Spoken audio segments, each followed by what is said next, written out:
Hello, how are we doing today? I hope we are all doing well. Should I say good day, everyone, from wherever you're viewing from? We are glad to have you on today's series.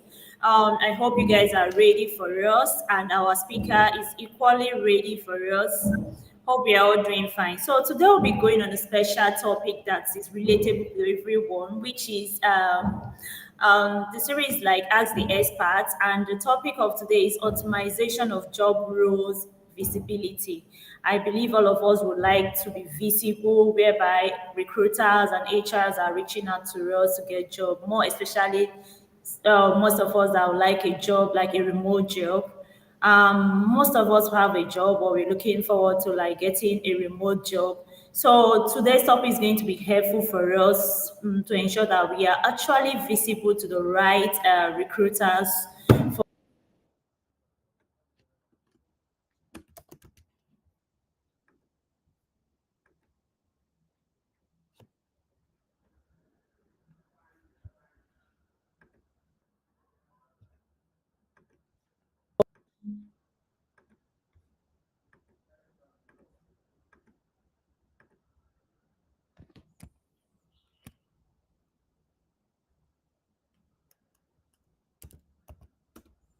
Part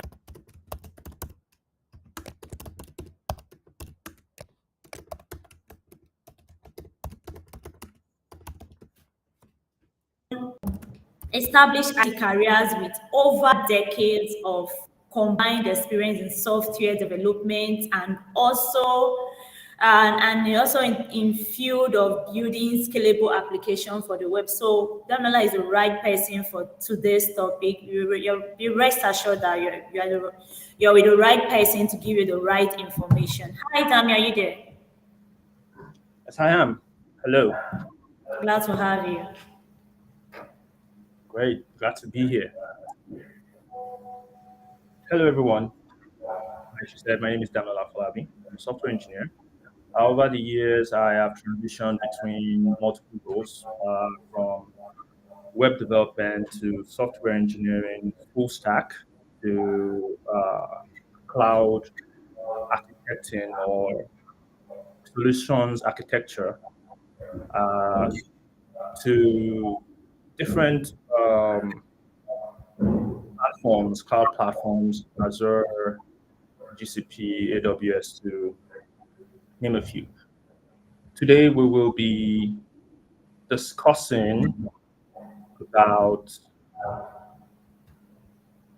LinkedIn optimization techniques for a job role. So I'm going to pull up views for a bit, second, and so let me share my screen.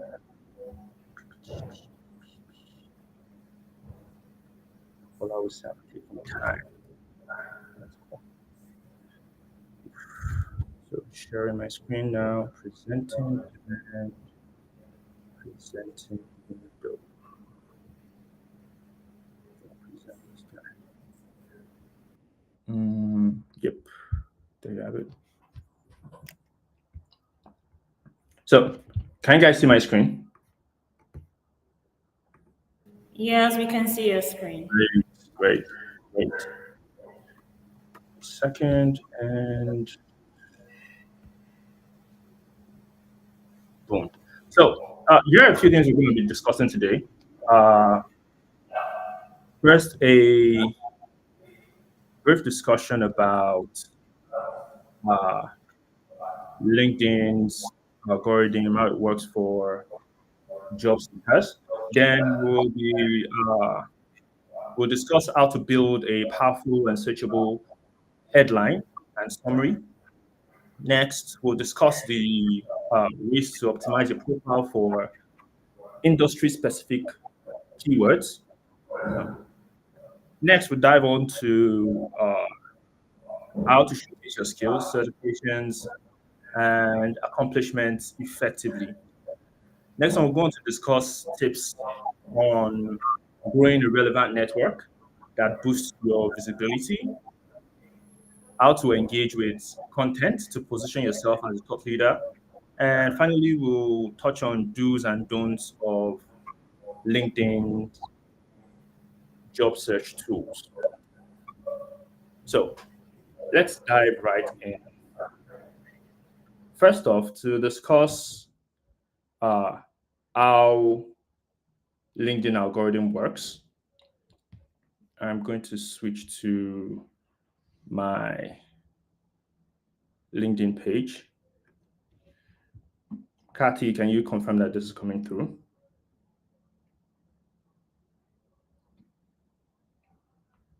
Hello, Catherine, are you there? Yes, if you can hear me, we can see your LinkedIn page. Great, great, great, great. So basically, uh, for job seekers, you get your regular LinkedIn, while for uh, hirers or job headhunters, if I can put it that way, for HR professionals, most of them have LinkedIn Premium for to find talents. Okay, so they see much more than this. They LinkedIn constantly ranks uh, candidates for them to pick and choose from. So, say they post a uh, job offer on or a job opportunity on LinkedIn. LinkedIn would often recommend candidates to them. Most often, this recommendation is often based off of how each user has set up their profile, what certain experiences they've put on their profile, certain certifications, certain keywords, you know, caught in their keywords. And based off of this list, based off of this attributes, LinkedIn goes ahead and recommends you as a candidate to whichever headhunter or a potential employer, if I can put it that way. Yes. So everything I've mentioned now is pretty much on your profile. If you're able to access your profile page now, you could just scroll through. If you're looking for ways to access your profile page, when you go to LinkedIn, you see your name and your profile picture. If you go to your LinkedIn feed, you go to you see your profile picture and your name.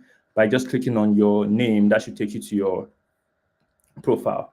Also, on the top right corner, you click me, and you could just go ahead and click view profile there. So, if a quick walkthrough about what you see here, you see your name, your profile photo, your headline, your location, and I'm going to touch on this different aspects and what they do for you in terms of optimization.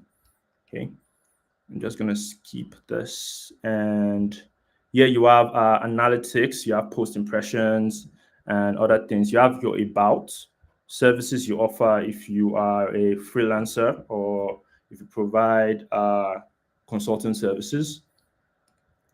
Then you have your experiences, education, and license and certifications. Then you could go ahead and add your projects to, as well as projects you've worked on, as well as volunteering.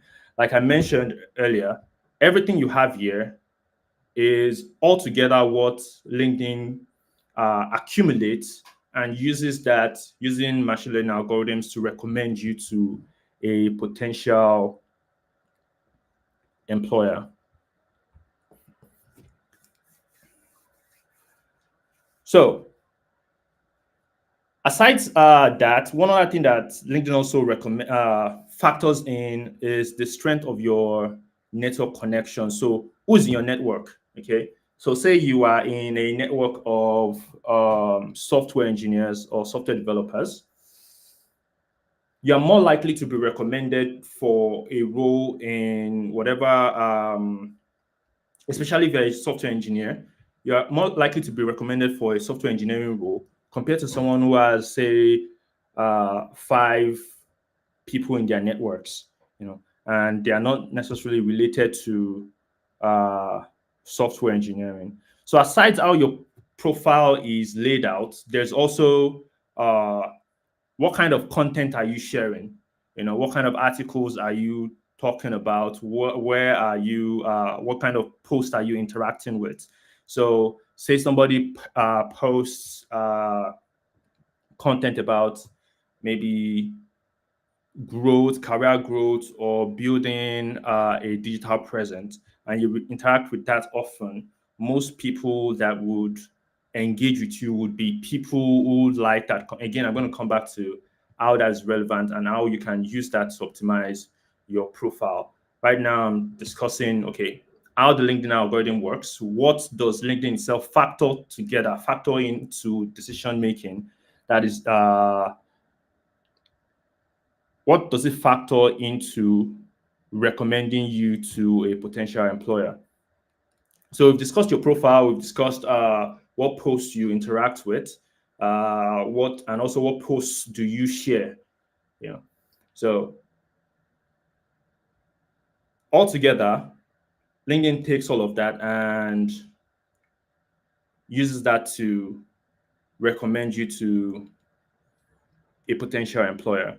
So let's dive deeper into all these sections. So I'm going to play out a scenario now. An example scenario is I'm a potential employer. I want to hire a software engineer or say uh, a cloud architect, a solutions architect. What would I do? I will draft out the job description and create the job post on LinkedIn. So upon creating that job post, two things would happen. Uh, People who are looking for jobs, people who are actively looking for jobs on LinkedIn would most likely go ahead and search. Say they go ahead and search for a role that they would like to apply to.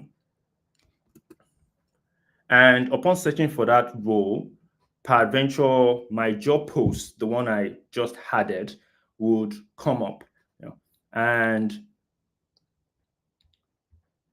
upon clicking that, say I go ahead and apply, LinkedIn accumulates all the applicants into a section. Okay. And as a potential employer, sees that list of uh, applicants, potential hires. A couple of things that stand out on that page are, let me pull this back, the name, the profile photo, and the headline. So they kind of provide like a first time view of you as a candidate. So, say we have three potential candidates, one that just uses the LinkedIn default profile picture or just wears or whose profile photo is not looking attractive. That's one. Uh, you have a second candidate whose headline just says software engineer, you know, and then you have a third candidate that says whose profile says uh, full stack software engineer driven to uh, what examples can I use now? Driven for growth. It's a little bit more elaborate and catchy. Something like mine now. A potential employer would be much more driven to click on that said person's profile compared to someone who just has a random profile photo and maybe just a regular headline that just says their role. And that goes to show the importance of having a headline. Again, the scenario is you apply for a job role that you're looking for. What would the potential employer first see in a list of say 200 candidates? What would they see? Aside the fact that LinkedIn will go ahead and recommend top applicants. But say they're able to scroll down to your name alongside a few list of other names. So what they see? They will see your profile photo, your headline, which is pretty much a succinct uh, introduction into you, you know. So to better increase your chances of being noticed by a potential employer, you would want to optimize this first few things: your profile photo and your headline. You know, for that you want to take a professional headshot, whether it's with your camera or maybe you want to go to a studio to take that, and then you upload that to LinkedIn. How do you do that? Pretty much come here, click the photo and then click add photo, and you select the photo you want to upload and it replaces that. Then your profile photo is done. Some have said that there is importance as to, okay, where you are looking, whether you're looking at the left or the right. I don't take any preference to that. I haven't The core of it is that your profile photo needs to be professional. It needs to be professional because it's not just about how you're looking, it's about how you compare to other candidates. Imagine you are a potential employer and you had a list of 5 candidates. Three candidates had roughly poor profile photos. Two candidates had nice profile photos. They had headlines. Who would you be driven to follow through on, even before considering other uh, candidates? And one of the importance of this is that, say you have a list of most employers don't have the time to go through a list of 200 candidates. Once they probably go through like 50 or 100, and they see someone that matches their skill, they might go ahead and just stop there, depending on how fast they are looking to higher. So after the headline, your headline you want to make sure that your headline highlights your value, your skills. So maybe say full stack software engineer or senior software engineer with a decade of experience in fintech, or a decade of experience in back end engineering. You want to talk about the industry you are in. And again, one of the many tools that you could use to craft that is Gen AI. You could use ChatGPT to craft uh, an appealing headline. An easy way to do that would be to upload your resume and then ask ChatGPT to craft you a LinkedIn headline. One of that next up is the location. When you're looking for a job on LinkedIn, you want to be you want to factor in where you would like to be hired in. For me now, right now I'm in Nigeria, but my LinkedIn says New York, US. That's because I'm looking for US jobs. Okay. What happens is that when you go ahead and search for jobs, on LinkedIn, by default, it would recommend jobs that are in this location to you. And that's the importance of the location. So when you're looking for a job on LinkedIn, factor in the location that you've added. Traditionally, you want to set the location to where you are. Sometimes for employers, potential employers, to know where your location is. Although during an interview process, they tend to ask that. Yeah. Next up is your summary, your professional summary. It summarizes your skill, your goals, your aspirations. Include achievements and professional objectives. You need to show off your personality, or like what value you bring. For me, what it says is I'm a result-driven software engineer with a passion for building scalable, user-centric applications that solve real-world problems. With 15 years of hands-on experience, I thrive on tackling complex challenges and delivering uh, elegant solutions that exceed expectations. So most of this I crafted using AI, but there are bits and pieces of my personality in this. I like building softwares, and not just building. I like building softwares that people use, that people that work. Okay, so again, Gen AI is tools like ChatGPT and Co are a very good tool for creating copyright, for copywriting and drafting these sections of your LinkedIn profile. But remember, before you start doing that, first thing it would make sense, it would benefit you to upload your resume so that Jenny I gets a 360 view of what your resume looks like before crafting a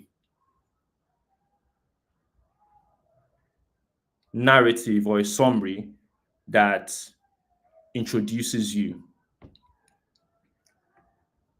So, having updated your about section or your professional summary,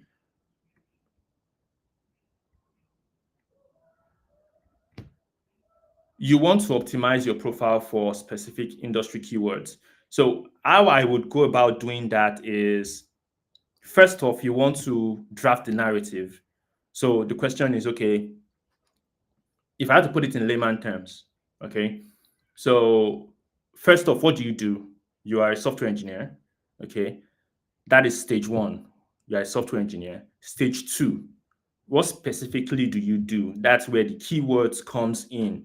You know, so after asking GenAI to craft your summary, you know, you want to ask it to include keywords that optimize you for certain roles. So, say you're looking for a job role as an Azure engineer.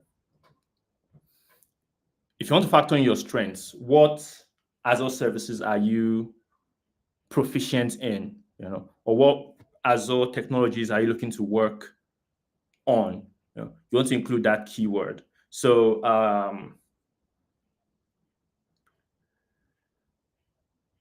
full stack software engineer, proficient in deploying solutions for Kubernetes, or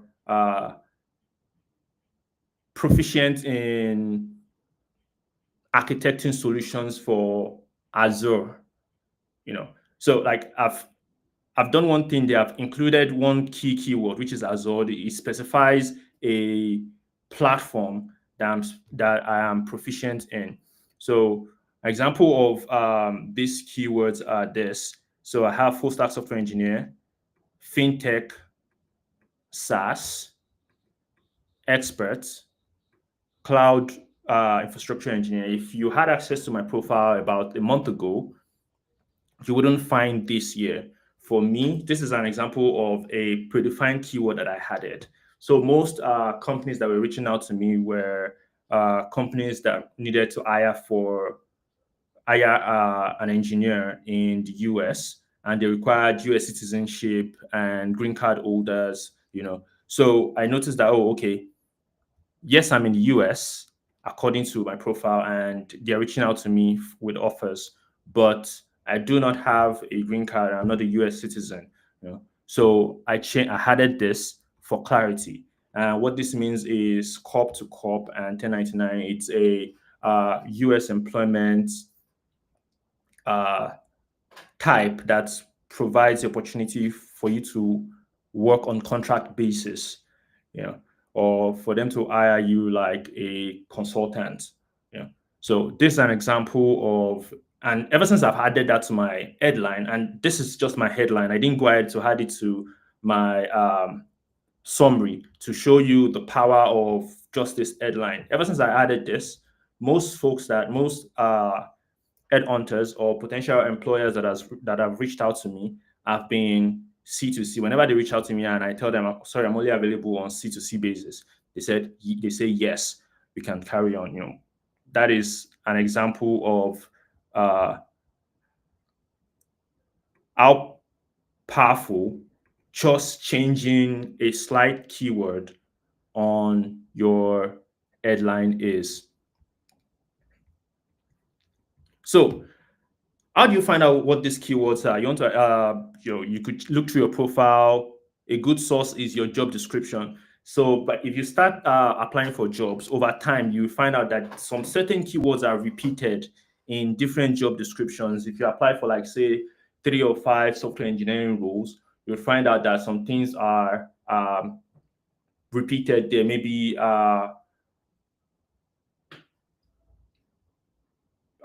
communication, good communication, say problem solving skills, you know, certain technologies, maybe PostgreSQL, MySQL, or maybe certain cloud technologies, maybe Azure VM or uh, Azure blob storage, or cloud functions.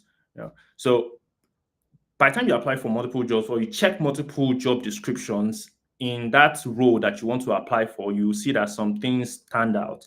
An easy or lazy way to get that done is you find 3 to 5 job roles or job descriptions, you copy their descriptions and paste that in an LLM and ask it to generate repeated keywords or keywords that stand out or in this job roles. When it gives you that, you can just take that and add that to your profile or use that to craft your summary. So identify keywords with high search volumes in your industry, or incorporate keywords into your headline, summary, experience sections.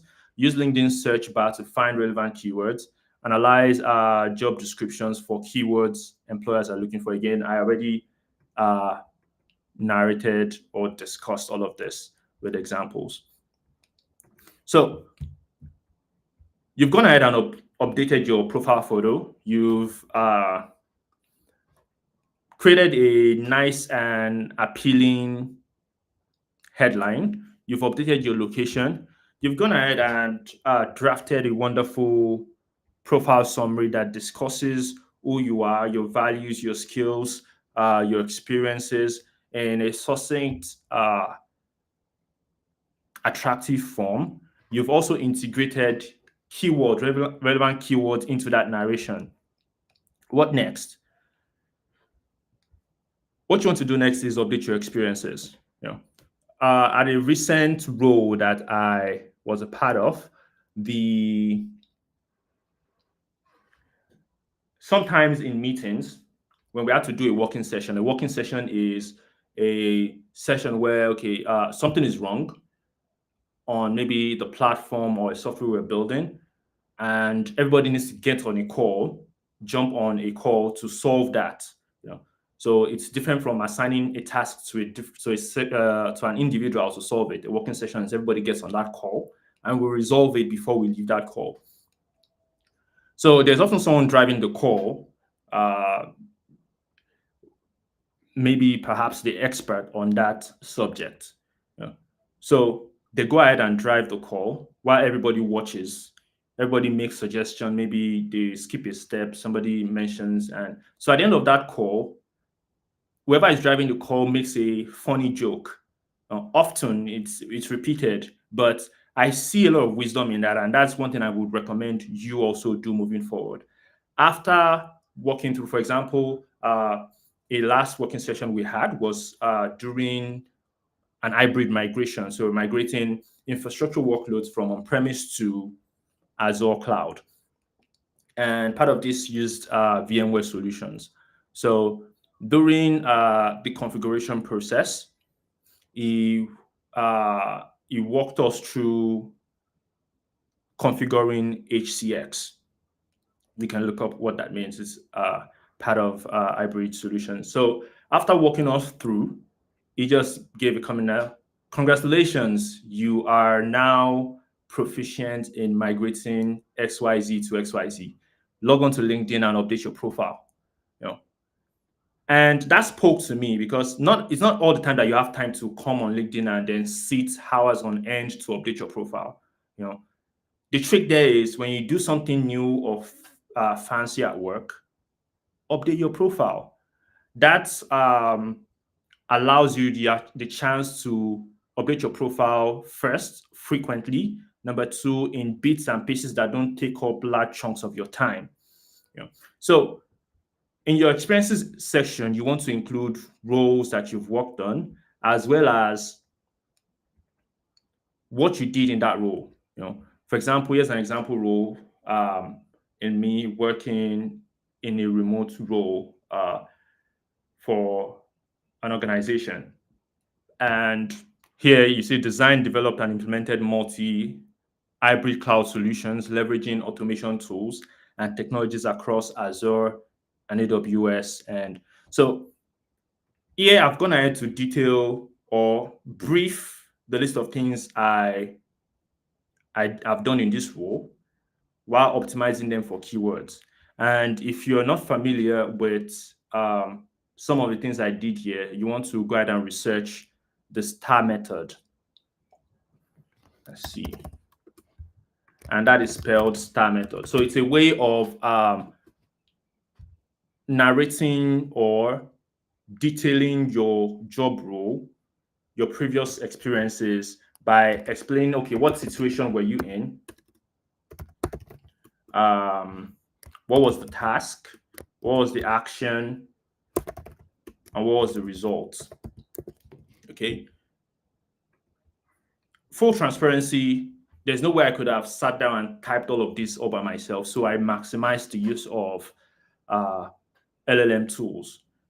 So I remembered, okay, like in the example I mentioned with you now, that we did a working session, learned how to work with HCX. So for each day, or maybe at the end of every week, you could time yourself, like each day or at the end of every week, you want to write out, okay, those are things you did that week, okay, and then type it, send it to ChatGPT, and then craft job experiences from this.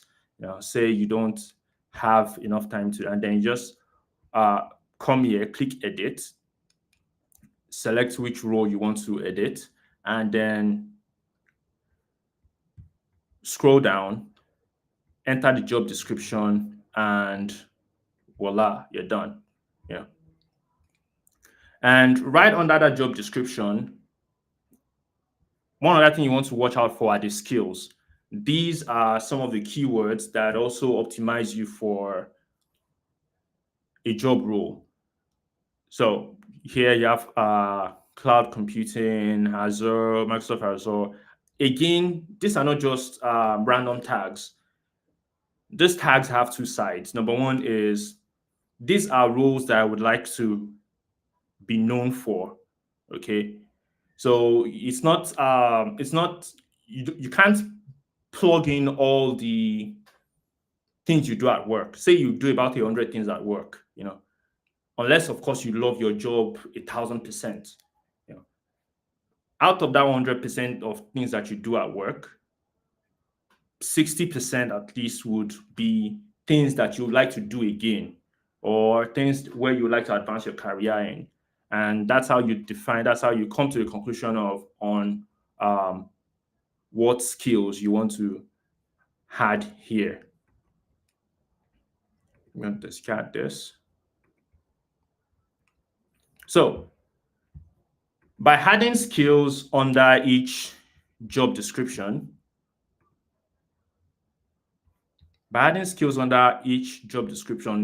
LinkedIn goes ahead and aggregates all of that skill in your profile. So for all those skills that I've added, let me see. You can see Damila's top skills. All the skills that I've added are being added to my profile generally. Although I did get to select a few top skills. I'm trying to find the skills section. If I can find it, I will just keep. Oh, there you are. Yeah. So here you see show all 82 skills. So these are all the skills I've added to each job work experience I had. So it's a cloud architecture, senior cloud technology solutions at St. Rafa Group. This is a skill I used at this role. So the potential employer, while reviewing your platform, your profile, can just come ahead and then look at, okay, these are the skills that this person has. They used cloud computing a lot at their role here, and it better validates you for that role. Aside that, again, remember that LinkedIn accumulates all the skills or all the keywords. To you, they are skills. to LinkedIn algorithm their keywords, and then it uses that to recommend you for certain roles. So experiences, not just certifications, experiences, certifications, and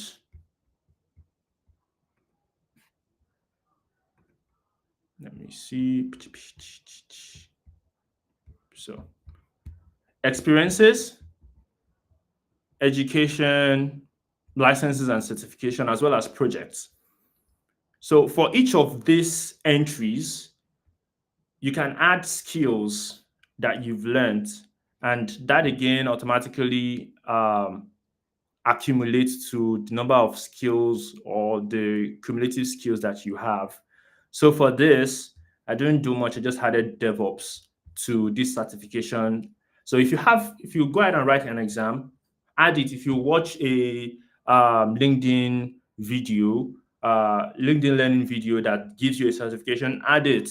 Add the relevant skills that you learn. All of these keywords optimize you for a job role. So LinkedIn allows more than 50 skills, although it can be limiting. So add as much as you can. Now, I would recommend a minimum of 5 skills per job role and per certification. So you want to also reorder these skills based on their priority, you know, with your top skills featured prominently. For me, my top skills are Python and so Python, Django, Flutter, WordPress development, and full stack development. LinkedIn allows you to select these top skills though.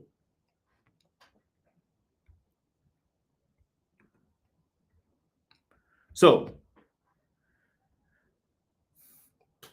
update your job experience frequently. When you do something fancy at work, document it somewhere.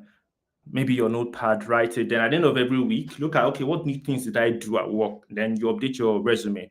If you want to be potentially active on LinkedIn, do that at the end of every work day. I did this. Update your experiences, include certifications. With those certifications and licenses, add skills that you have there. If you're worried or you don't know what you did exactly, what skill it translates to, or how to craft that. You know, you can maximize the use of LLM. Today, I migrated a Kubernetes cluster from on-premise to Azure. Write a LinkedIn role description using this and highlight relevant keywords, 5 relevant keywords for this task. LM will generate that for you. You could just copy and paste, then update it however it is you see fit. Edit it however you see fit and update your profile. So this last one, which is quantify your achievements with using metrics, percentage, dollar amounts, and timer. So that has to do with the star method that I mentioned. And generally, your whole entire resume should be the expenses you list on your entire resume should be optimized using the star principle, this star method. I suggest you read a little bit more about that. So you have updated your LinkedIn profile, you've updated your headshot, you've updated your headline, you've updated your about section, you filled in all the experiences that you can muster, the experiences you've had in your field.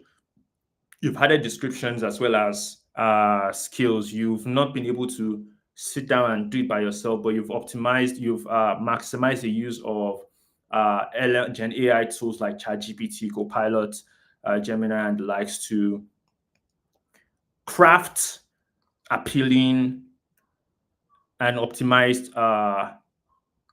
descriptions for your role. What next? it's time to start growing your network, grow a relevant network. So you need to connect to people in your area of expertise. You need to connect to your target audience. You need to join LinkedIn groups. You need to attend LinkedIn events. You need to send personalized connection requests to people, but potentially to potential employers or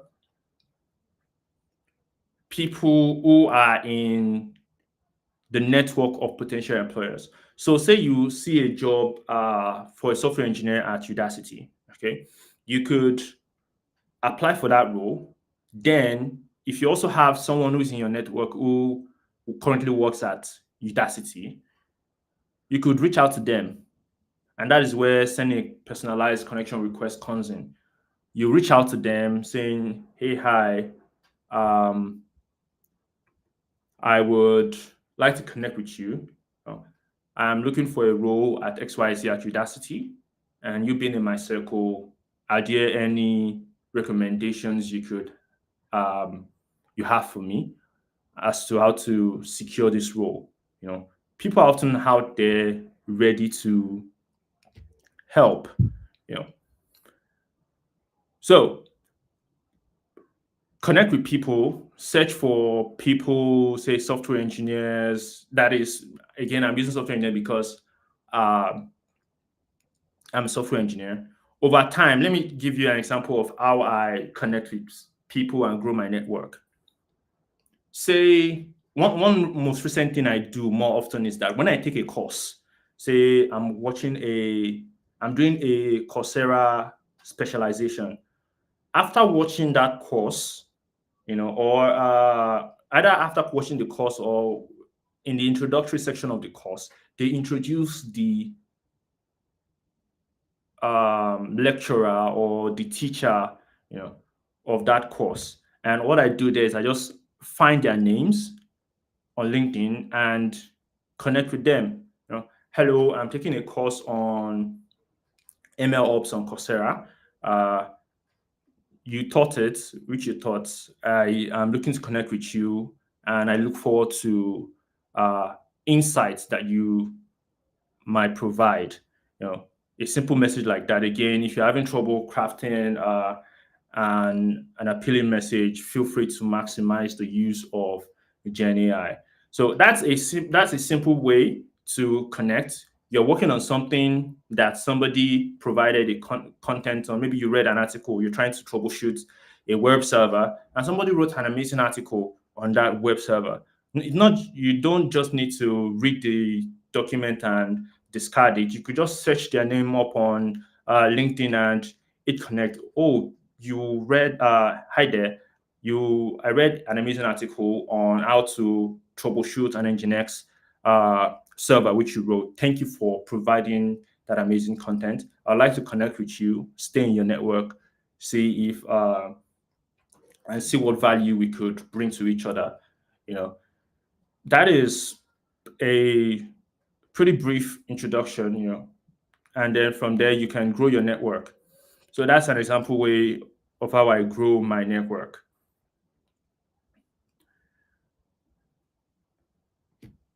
Next up is engaging with content to position yourself as a thought leader. So it's not just you've optimized your profile by updating information there because okay, I'm looking to hire you as a software engineer or as a cloud expert. When I come to your profile, what gives me an impression of who you are and what your skills are? It is what I am able to read on your profile. Next up is the posts that you interact with. The posts you interact with, the groups you're in. I think I am in a wildly huge amount of groups. Let me see if I can fetch that. I don't think I can, but oh, there you are. So this is me in an amazing number, like um, a huge list of groups, some of which I interact with, some of which I'm yet to interact with.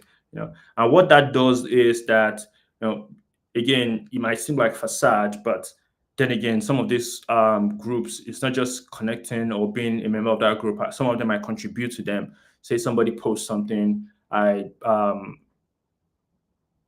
comment right under it. Sometimes I post something, sometimes I post quiz and whatnot. So by engaging with that, a potential employer can go through your profile, and it might just be that single comment that you made about Nginx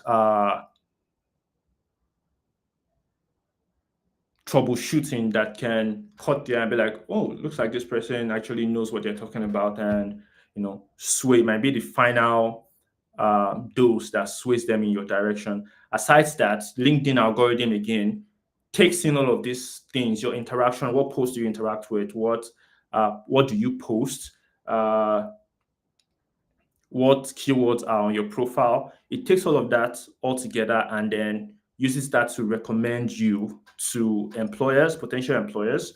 You know, so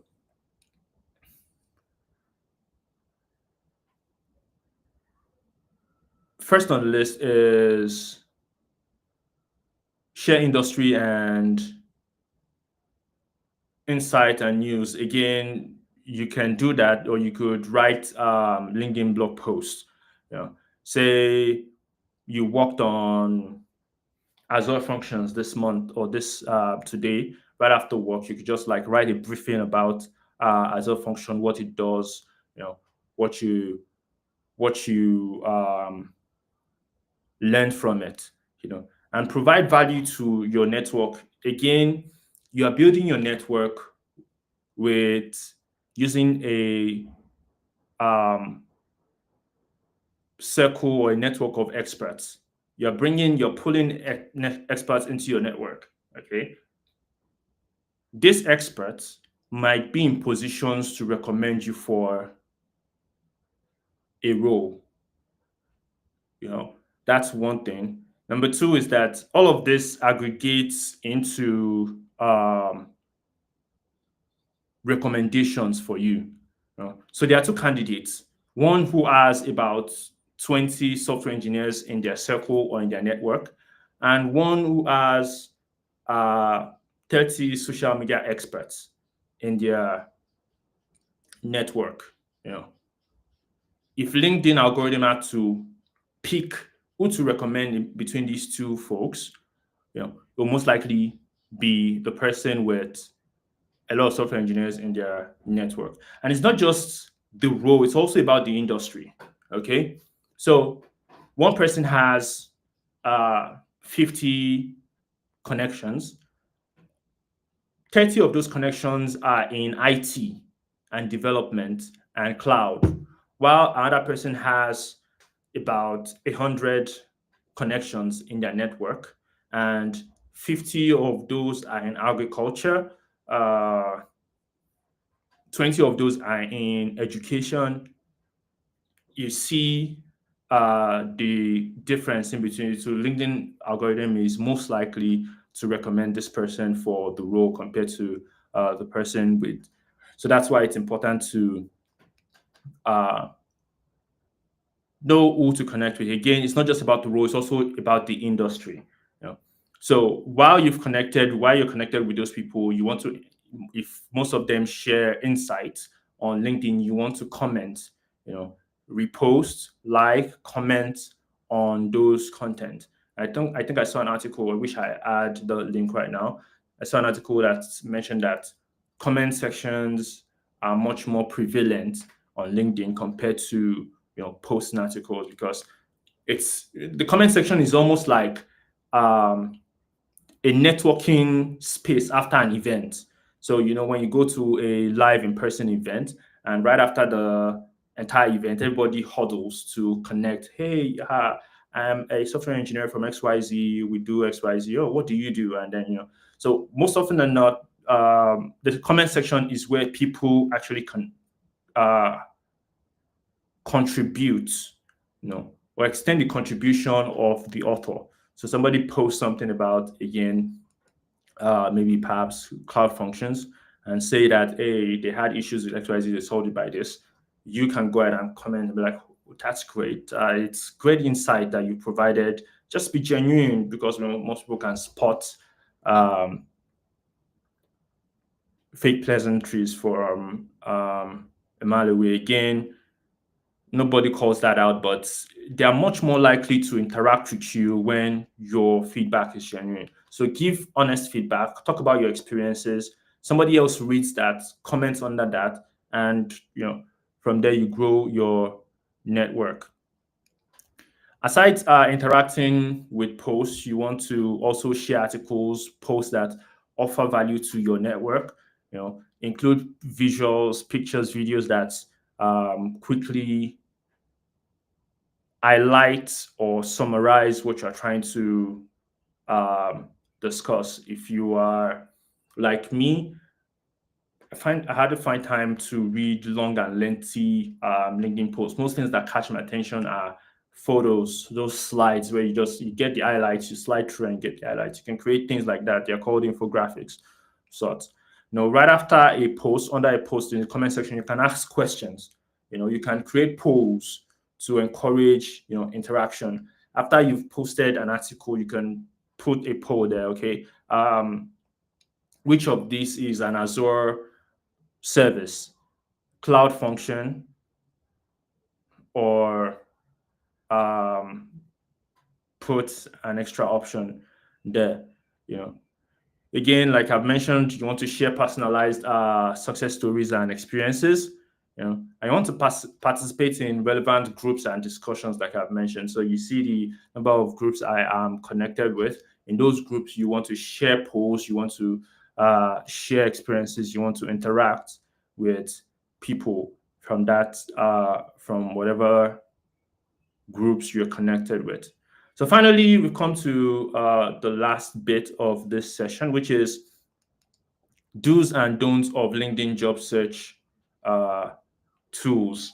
So a few do's is you want to use LinkedIn jobs to search for opportunities. Okay. So when you search for a job role, especially if you are on premium, LinkedIn often sometimes recommends you for a role. For example, if you look at this, you see 5 of 10 skills match. That is the skills I have on my profile. 5 of um, those skills match 10 of the skills required. You know, so the skills that match are GCP, DevOps, Kubernetes, uh, Terraform. You know, and when I still had LinkedIn Premium active, what LinkedIn did for me was whenever I search for a job role like this, it shows me that hey, you are a top applicant for this role, which further encourages me to apply for this role because if there are 50 people applying or already applied for this role and LinkedIn is telling me that hey, you're a top applicant for this role, it shows that I have a better chance at getting the job. Next up is you want to set up job alerts for relevant searches. I don't know if you've check your inbox and you've seen mails from LinkedIn saying that, hey, uh, you, yeah, a job that you are a match for. And I think it's done weekly or something. I think it's done weekly. So you can customize that on LinkedIn and then allow it to send you relevant job searches. You know. Next up is tailor your resume and cover letter to each job posting. I know that this can be hard. Imagine you have your fit for like 3 roles or 4 roles. That means that you have to like write um, 3 different resumes. But again, you can maximize the use of GenAI or LLM tools to draft a resume that matches different resumes for different job postings. Network with your connections. You know, I've gone over this before. Network and connect with your connections because it's easy to follow up with you. Say I was talking to you on LinkedIn, say you were my connection, you were my LinkedIn network, and you often post articles repeatedly on LinkedIn and I have often liked and commented under it. When I come into your DM and I say, hey, there's a role at, Hello, Mr. Damilola. uh, yeah, yeah, Hello, Mr. Damilola. Yeah, yes. you have 5 minutes more just to notify you. Okay, okay, thank you. Thank you. I'll wrap up real quick. I think. Yeah. Great. So it's much more easy to get a positive feedback out of you when I request when I request assistance, say I ask for your recommendation on how to get a job role at Udacity, you know, compared to just reaching out to you out of the cold. You know. Finally, you want to use relevant keywords in your profile and applications. I've gone over this. You know, say you prefer working on databases. Question is, okay, what kind of databases do you like working on? Do you want to work on? You know, again, it's not just about what you're comfortable doing, because in your career you should be willing to grow or be pushing to grow. So first off, what are the skills that you have right now? Next up is, what are the challenges you will be looking to grow yourself in? Combine those and then feed that to an LLM and ask it to generate relevant keywords for those profile. Again, a good source of keywords are job descriptions themselves. Somebody says they're looking for somebody who is tall, dark, and handsome. Again, don't take my word for it. And then you just, yeah, hey, I'm tall, dark, and handsome. You know, compared to saying that, hey, I'm 5'2", uh, a black African, a black American, those two things kind of sometimes mean the same thing, but they are not actually a perfect match. Although LinkedIn, I believe, would have semantic search, which is a different topic entirely. So use relevant keywords in your profile and job applications. Finally, the don'ts. You don't want to use generic terms in your headline or summary. You don't want to send generic connection requests. You see somebody who is an HR at perhaps me, Udacity, and just hit connect without a personalized message. They most likely get that much request from people. Say a large firm with over 50,000 staffs or 5,000 staffs, and people are trying to get into that firm. A lot of people just be eating connect, connect, connect, and most people would just go through their LinkedIn page, see a lot of connection requests, and just move past them. Compared to when there is a message in your DM saying, "Hey, hi, I'm XYZ looking for this. This is why I'm trying to connect with you," and they can be that, oh, great, yes, I'd like to connect, great, or I'm sorry, I'm not open to connecting right now. Some might actually go ahead and give you positive feedback and that you can work with. you know.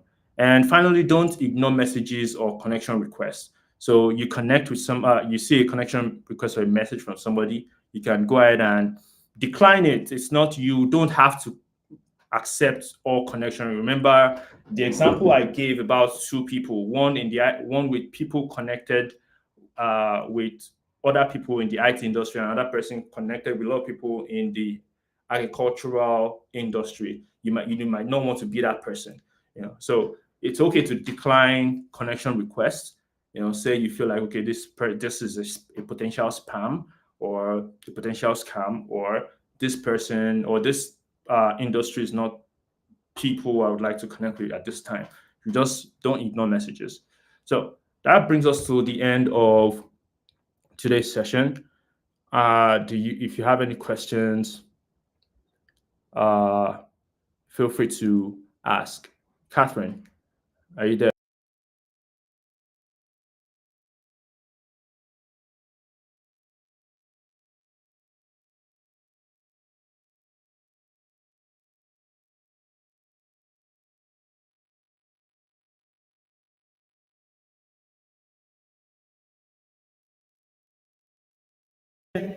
And I equally believe the audience too have learned one or two things. What I specifically learned from this your topic today was the fact that you could be anywhere and you can change your location to suit where you're actually looking for a job.